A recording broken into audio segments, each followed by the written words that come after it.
Más. GBESA, innovación en muebles de oficina. 8:32. Le agradezco mucho al doctor Alejandro Macías, especialista en medicina interna e infectología y excomisionado nacional para la influenza, que me tome la llamada. ¿Qué tal, doctor? ¿Cómo está?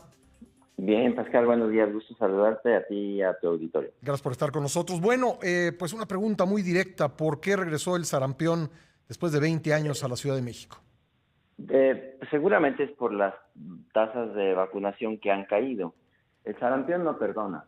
El sarampión, cuando las tasas de vacunación en algún grupo poblacional caen por abajo del 90%, 85%, eventualmente va a haber casos de sarampión. Ojalá que en este caso se pueda limitar, porque parece que estaba circunscrito a una población que es alcanzable con la vacunación masiva, sí, y puedan detenerse, ¿verdad? Ahora, escucho que sí, la cepa en cuestión, digamos, de estas 4 personas, sí, no es una cepa que se conozca en el país.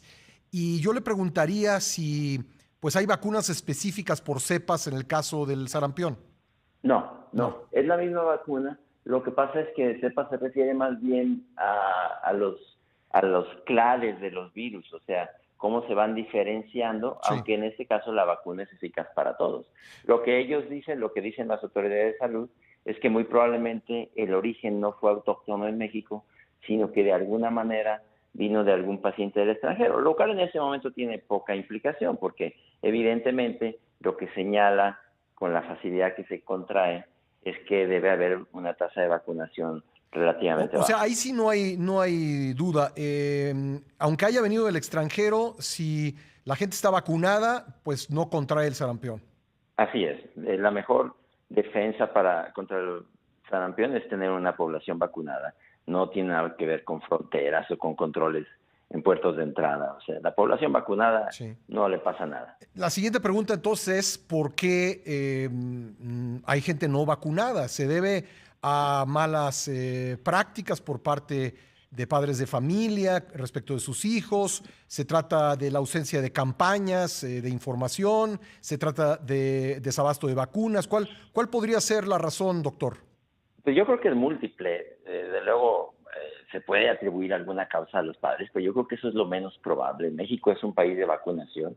En México tenemos pocos problemas de padres que no quieran vacunar a sus hijos, sí, o de grupos antivacunas. Desde luego es un factor que impacta, pero también como decía, esto es multifactorial. Seguramente también han bajado las tasas de vacunación, sí, que tiene que ver seguramente con que no ha habido el abasto suficiente. Uh-huh. No es a veces nada más una cosa de dinero, Pascal. En este momento, por ejemplo, si México quisiera comprar muchísima más vacuna de sarampión, simple y sencillamente no la hay en el mercado internacional. A ver, me escribe una radioescucha y me pregunta, me dice, a mí no me ha dado y tengo miedo. Le tengo más miedo que al coronavirus. Los adultos necesitan vacunarse. Sí. Si no fueron vacunados de niños, necesitan vacunarse. Si no fueron vacunados de niños y no han tenido sarampión, necesitan vacunarse. Sí. Ahora, hay que decir que en condiciones como las que existen ahora en México, que en un tiempo no hubo vacuna de sarampión, la prioridad deben ser los niños, desde luego. Desde luego que hay que ajustar esquemas de vacunación y hacer un alcance de las poblaciones de adultos que no estén completamente inmunizadas.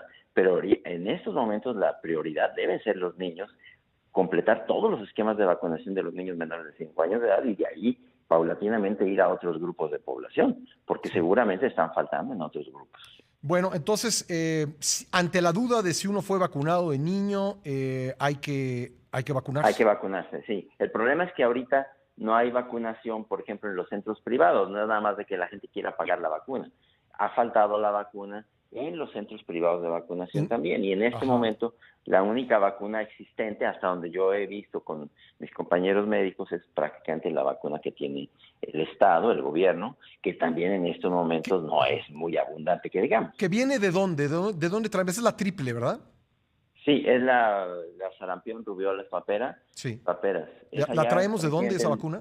Generalmente los fabricantes son de la India. Sí. Porque producir vacunas ya no ha sido un gran negocio, Pascal. Entonces se han hecho compañías muy grandes para que les sea costeables para distribuirlas a todo el mundo. Sí. Y uno de los principales productores, si no el que abastece la gran mayoría del mercado internacional, por lo menos en países en desarrollo, Ajá. es la India. ¿Qué pasó Y con cuando Birmex? eso falla, ¿Cuál es la situación de Birmex, doctor? bueno, Birmex es un buen distribuidor nacional. Sí. Lo que pasa es que Birmex produce relativamente poca vacuna. Birmex es más un distribuidor que un fabricante. Sí, aún produce vacunas en convenios, Sí. pero no es un fabricante de todas las vacunas nacionales. ¿Y fabrica la bien se triple encarga. también? No, No Birmex fabrica la triple. fabrica Entonces, en de este esa momento la dependemos triple. totalmente del extranjero, viene de la extranjero. India. ¿Y cuál es Sí. el problema de que no haya ni en el sector salud ni en hospitales privados? ¿Es por su alto costo o es porque hay una baja producción o una insuficiente producción a nivel internacional? Así es una insuficiente producción internacional. Yo creo que ahí lo que tendríamos que aprender también es que México necesita más soberanía en vacunación.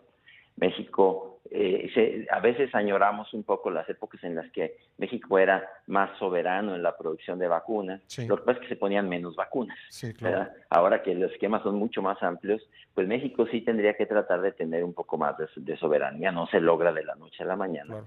Pero necesitamos más soberanía en producción de vacunas, porque en casos como estos, los países que la producen se quedan con ella. A ver, también me preguntan, doctor, si uno tiene duda de si Sí. se la pusieron de niño, ¿hace daño ponérsela nuevamente? No hace daño. Si alguien tiene duda, conviene que se la ponga. Sí. Pero insisto, en este momento los centros privados de vacunación están carentes de la vacuna de Bueno, sarampión. Por lo menos por ejemplo, centros no importa la edad que se le hayan puesto uno, ¿qué pasa con un adulto? Me deja hacer una pausa y regreso enseguida con usted, no me tardo nada. Sí, Pascal. Gracias. Estoy con el doctor Alejandro Macías, especialista en medicina interna e infectología y excomisionado nacional para la influenza. Hay muchas preguntas, doctor, y le agradezco mucho que se haya quedado con nosotros.